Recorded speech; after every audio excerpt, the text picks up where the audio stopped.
Hey, ladies and gentlemen, welcome back to Kensil Culture. And this is a little segment we call Rubbing Elbows with the Rich and Famous. Hey, what kind of joint is that?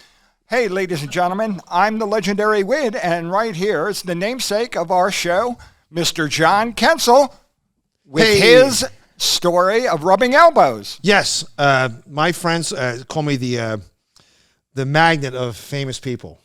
Oh, because what's the attraction? Irregardless of that, there's a place called Baltimore. Baltimore, we say here in Philadelphia. And in Baltimore, there's a really neat museum there called the Baltimore Museum of Visual Arts. Mm-hmm. And it's a really neat place. It's a neat, all artists are there, Baltimore-based artists. And you hear my Philadelphia accent? Mm-hmm. It's Baltimore. It's like, yeah, what's going on up that dirt road? Ooh, right? Well, I went there one time with a friend of mine, and I walked into a room, and unbeknownst to me that this person was there, and it was John Waters, the director of Pink Flamingos, Crybaby, Desperate Living, Female Trouble, Pecker, Polyester, the famous the musical Hairspray, all right? And author also, I'm reading one of his books right now when he hitchhiked at 67 across the United States. And, that book, I walk in there with my friend, and John Waters goes, "Oh, my God, nice to meet you." And he goes, "Oh, my God." And he goes to my friend, "Wid." And John Waters knew my friend. Well, I was on actually a show with him, art show at the Visionary Art Museum down in Baltimore. And he appeared a little bit tipsy to me the last time I saw him. I gave him he was actually, as a child, I mean, right now he's the Pope of trash. Yes. And, all his stuff is kind of like, pushing the envelope maybe 30 years ago. Now it's all normal. It is. And he actually admits that. It's all normal. And so I was in an art show there with my toys and everything, and he was in the same art show, and it was that's how we actually got to meet. And I'd met him on different occasions around the Baltimore area, but I had never been to his house, which I am. I mean, he's nice. You could probably meet his wife and kids. John, he's.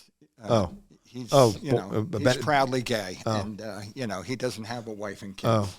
I got married in the garage. Did you really? I couldn't back out. But, ladies and gentlemen, John Waters is when there was nobody else out there pushing the envelope in all sorts of directions, he was the one. I mean, to make movies like Pink Flamingos, which was at a time. It was the most outrageous thing you ever saw. In fact, if you see it today, it still is way over the top. In fact, when I first got a VCR, I paid like $1,000 for it in the 80s. Okay. I went to the video store, and because I heard when you find out about John Waters, and I asked to rent Pink Flamingos. Right, this movie's like 1969, 1970 with Divine, the 400-pound transvestite in it. The movie, you can't describe what happens in this movie. Well, I go to rent it, and the guy goes, that movie's been sitting on the shelf for 4 years. Nobody's ever rented it. You're the first person. It had dust on it. And it was such a cult hit. They would show it at midnight movies when we used to have midnight movies like Rocky Horror Show and Pink Flamingos. And it's outrageously hilarious, and it's still shocking today. 53 years later, it still is. And he was from sort of a rich family, a well-to-do upper middle class family. His father was some sort of executive, and he just got together with his friends and made movies. And that's that's how he started out, and then he got up into, he built his reputation on, Empire on of Trash. trash. I mean, everything was. The plot of Pink Flamingos was, picking up female hitchhikers, impregnating them, and selling the babies. It's crazy. It's crazy. But Win, that's been it for my part of the show. And I'm glad that you brought up John Waters. I was going to say Jonathan Winters.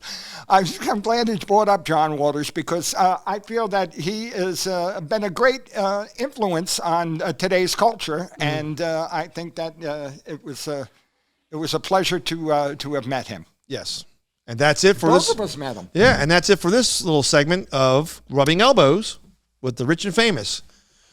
Don't forget to say subscribe, share, ring that bell, tell your friends, and check out and subscribe to Kensil Culture on YouTube and listen on all podcast formats. Or as Sonny would say, share.